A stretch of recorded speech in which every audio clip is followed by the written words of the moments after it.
H, as he is popularly known, was commissioned in 2 Rajput in 1978 and commanded 27 Rajput during Kargil War in Chalunka, Turtuk sector and in Siachen during the same period. He commanded both a division and a corps in Northern Command. He has also been the commandant of the prestigious infantry school. During the Kargil War, he successfully led his battalion to recapture Chor Batla, 0.5770 near NJ 9842 and 0.5810 in Ladakh range, which unsettled the grand plan of the Pak army to regain Turtuk Chalunka and Siachen Glacier. He has been the first, some of the great firsts with him. He has been the first Lieutenant General from Northeast and the first Brigadier and Major General from Manipur. Post-retirement, he has been the chairman of Manipur Public Service Commission. In his younger days, he has been a great mountaineer and he has done a lot of rafting. In fact, even as a CO, he rafted in Shiok and that was the first, though he never claimed credit for it. That is his want. He has been a soldier scholar and has authored 2 books. One of them is with me here, that is Making of a General, Himalayan Echoes, and number of chapters in a number of edited books. The good general has agreed to share his perspective on Kargil War as a commanding officer during that period. Over to General KH for his address. Good afternoon, everybody.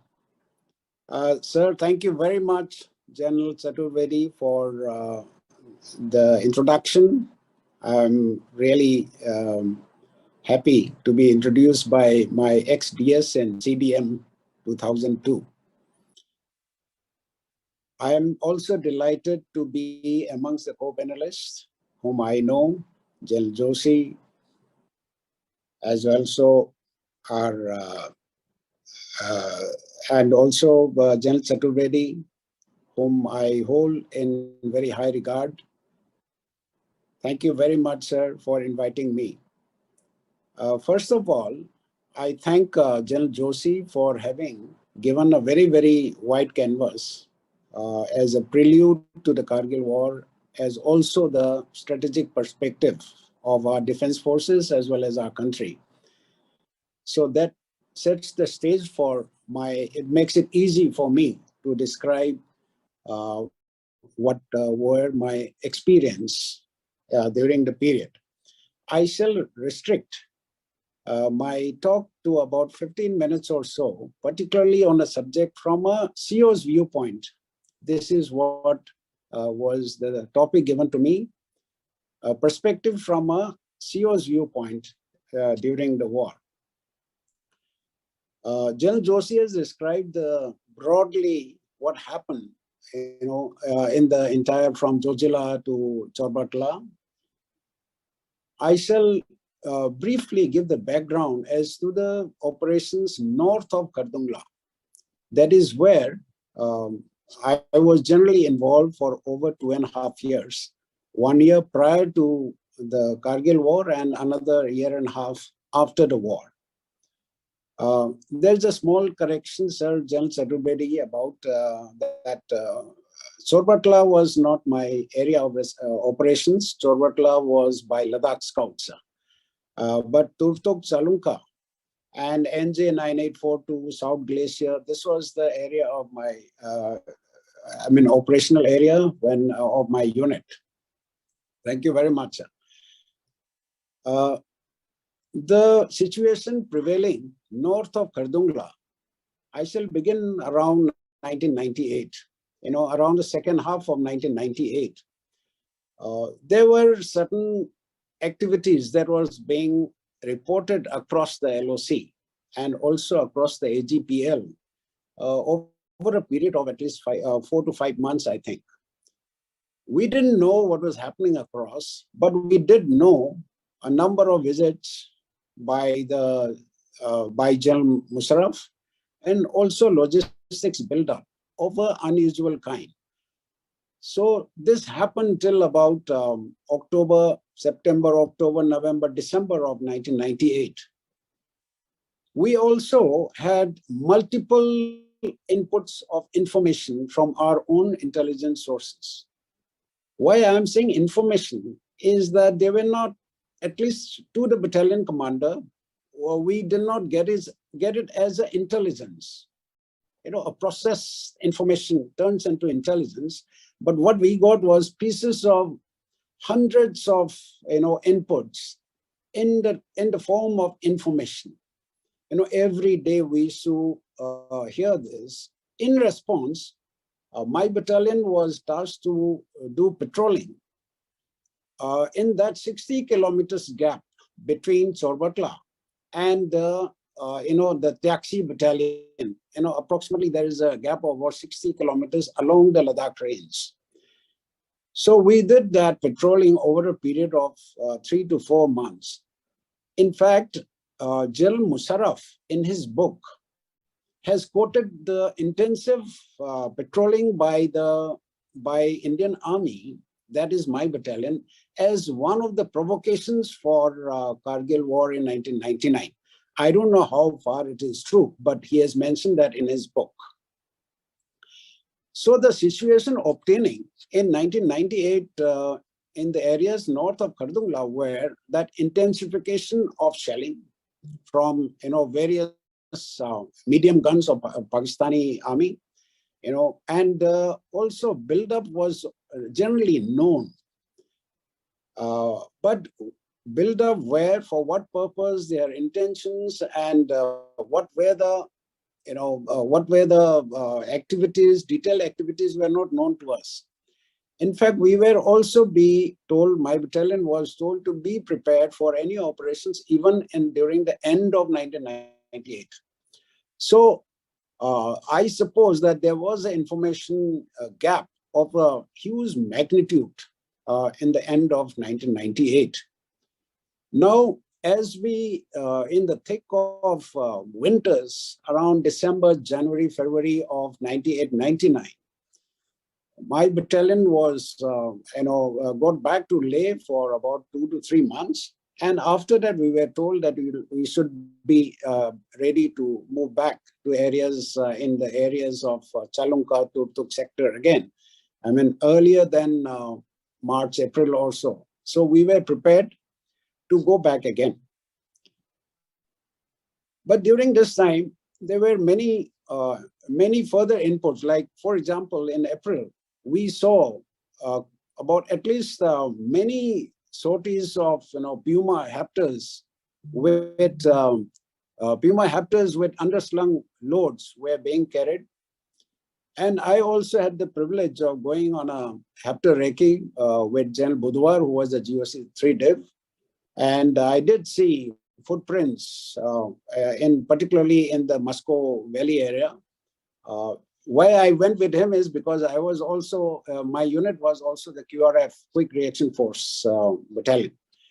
So by March, I think reasonable inputs were there that there have been some kind of a intrusion of what nature we never knew.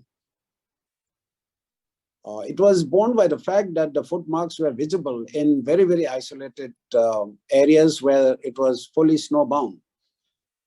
And also the increase in intensity of firing. So till about April or so, we did not know. In fact, so much about the intelligence is on the 3rd of May, 1999. That is the day when the movement of the Pakistani intruders were detected. On the 3rd of May, I, along with at least about 80 soldiers of my unit, we decided to cross the Ladakh range, cross country in a pass called Digharla, and from Leh to Khalsar, we decided to track. So it was on the night of 6th of May that somehow I got through the brigade commander, and he asked me that how soon can you de-induct and then get to Kargil. So I said, sir, I am on somewhere in the middle of Ladakh range. I'll take at least 2 days to reach the roadhead and also to collect the battalion. I think by that time, they had taken a decision to move first, the 56th Brigade from the valley to Kargil. So I was left on the other side itself. Then I knew something serious was happening. So till then, in the area of Chalunka, Turtok, Taxi area, there were only 2 infantry battalions around in the holding road. That is part of Southern Glacier Battalion and also the Taxi Battalion. And my battalion was to relieve, first do the patrolling and to relieve 5 para or the Southern Glacier Battalion if required. So that was the situation. Thereafter, things moved very fast, actually. People realized the seriousness of the activities, operational situation in the Kargil area. So having been acclimatized early, 5 para was told to be relieved by my battalion, and they were heli lifted back to Kargil area. So it remains, 12 Jat and my battalion was in that area. Multiple sources of information, as I said, information came about the possible intrusion into the 60 kilometers gap between Sorbatla and V-Cut, we call it, the Taxi Battalion. And it was later on proved by one of my patrol. In fact, one Captain Hanifuddin of 11 Rajput was under command me till 2 days before he was shot. So a large number of telltale signs of intrusion had been detected. This is in around May, second week of May. That is the time when we knew, or at least the formation knew, that things are beginning to look very serious, even in areas north of Khardungla. For whatever reasons, as a CO, I didn't have much idea as to how the operations north of Khardungla have been kept in some kind of a low, low visibility as far as media is concerned. In fact, I must say that hardly anybody knew what was happening on the other side. I can also state that General V.P. Malik, I have met him multiple times, even as late as just 1 month back here. So he was, as a chief, he also didn't seem to know the details of what was happening, because the entire media, entire national attention was on the Tiger Hill and Tololing, that kind of a situation. But slowly, the corps, the division was, 3 infantry division was able to move 3 more battalions into that sector. We had 3 battalions additional, and also another Vikas battalion by the time, by middle of May or end of May or so. It was inducted because of the magnitude of intrusion that had taken place in that area. So the fighting started, as early as I think middle of June. By the time Tololing had been captured, it was a huge success and morale booster for all of us, in fact.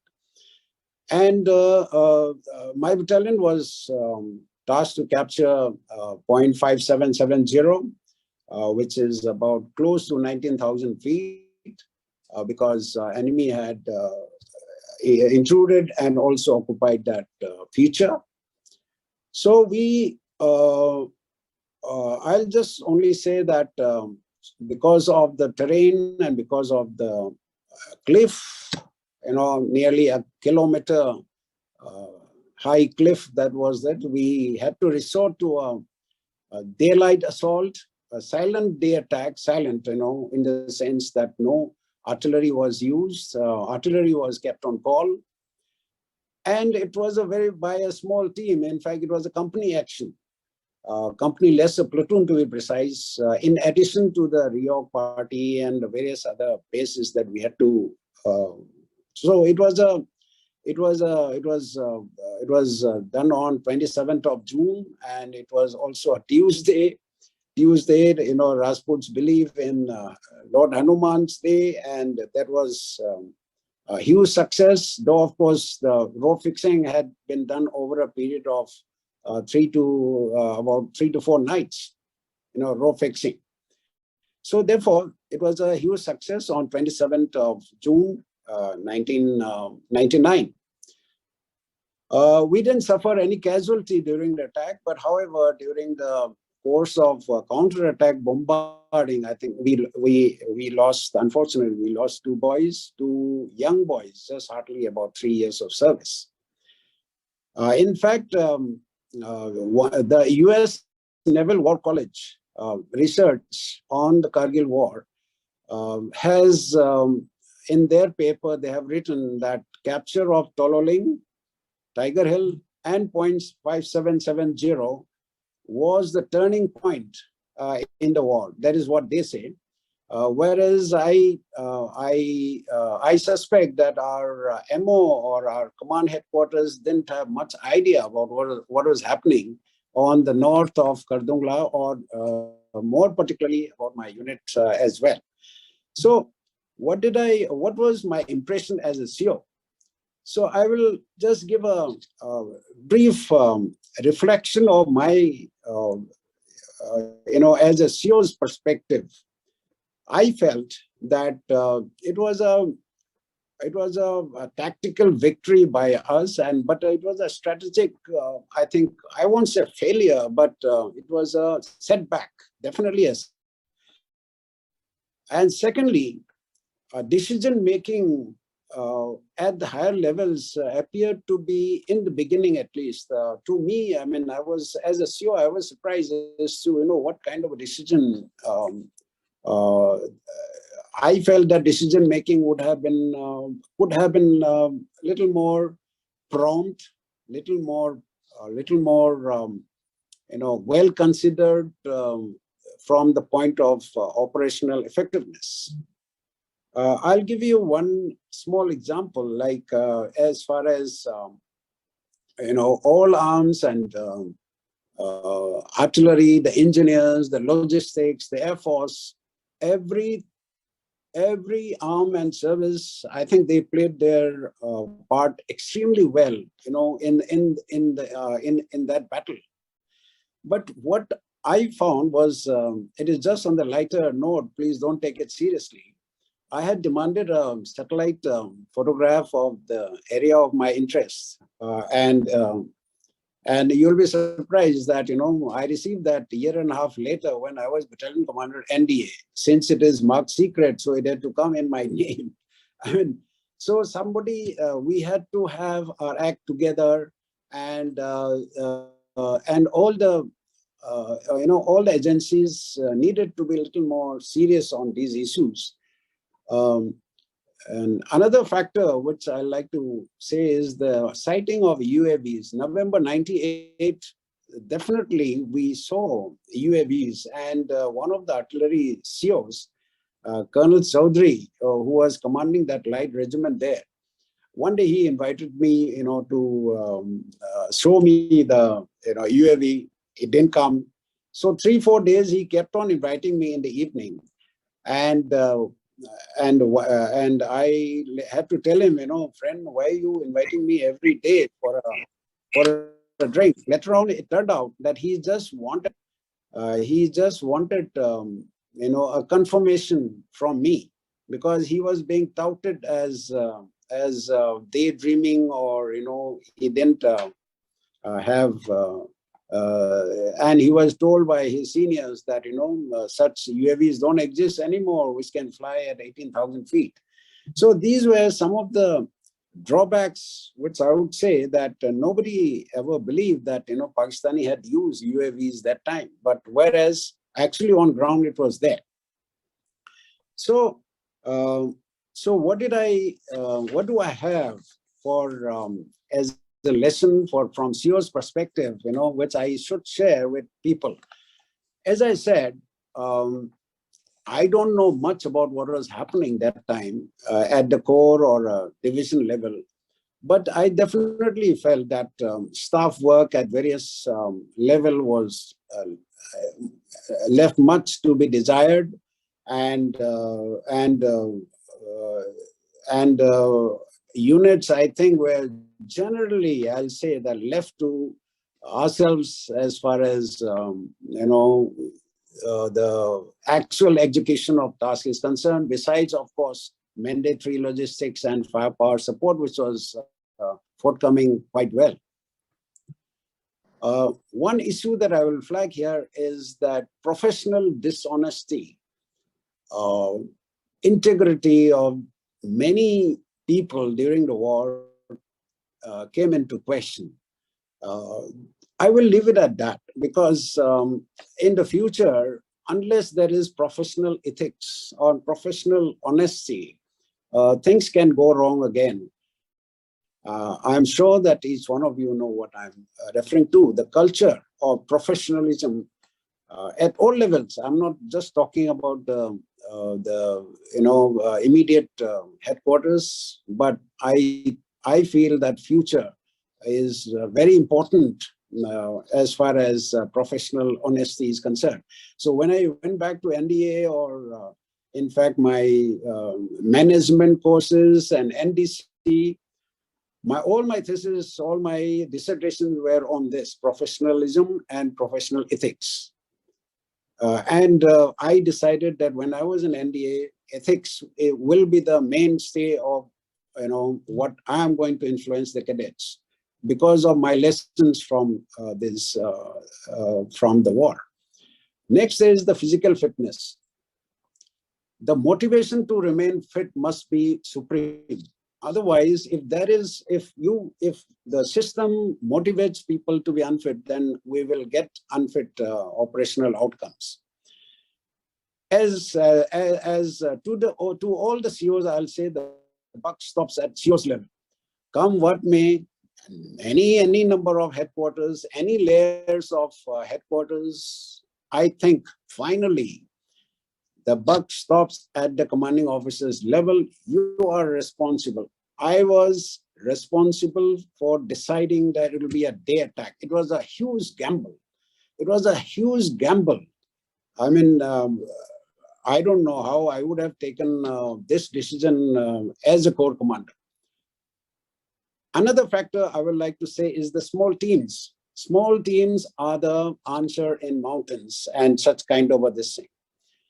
Next point I'll say is that regimental spirit. The success at Tololing was one of the key elements of motivation of my troops. The regimental spirit is the key. And motivation has to be through personal example as far as up to brigade and the commanding officer level are concerned. It is not that I had many failings even during this period. One of the failing that I had was that after the capture of a main objective such as 5770, I did not take the initiative, to exploit further, and because they had vacated the, the next. Later on, I learned that they had vacated the neighboring post as well. So that was one of my personal failing, and also the another lost opportunity was 1998. I got orders. Thang top. There was a very, very dominating height must be occupied. Special forces and various Ladakh Scouts, they had tried and they couldn't do it, but then somehow our boys were able to do it. This is prior to the war. But somehow due to some decision-making problems in the intermediate headquarters, I had to vacate it for the first light. So that is still with the Pakistanis. They occupied it during. So I feel that it was a lost opportunity. So these are some of the failings as a commanding officer. I mean, I should have put my neck out and said that, these must be held. So these are some of the lessons that I would like to share. So I feel that I really salute all the soldiers, officers and men, and also of all the support, logistics, arms and the services with whom I had the privilege to operate during that period. Sir, you mentioned at your location, tactical, during your presentation that tactical war was won. However, strategic war was lost. Can you just elaborate this point? Sir, when I said it was a tactical victory, but a strategic, deficiency of strategic, reactive or strategic thoughts. I meant the entire Kargil war itself. To begin with, the jointness issue, that is number one, jointness of services. Number two is the, 28 Mountain Division, which was de-inducted from Ladakh area earlier. Third is the intelligence failure, and also the decision-making issue aspect of entire Kargil war as such. That is the strategic, not weakness, strategic, I won't say even failure. It will be like lack of strategic culture. So that is what I meant, not specified to the areas north of Khardungla. It was all over, right from, Joshi also mentioned all these victories, right from Tololing to Tiger Hill to Sorbatla northwards. So strategic mention that I mentioned is not restricted to areas north of Khardungla. It was the entire war as such. Thank you. Thank you.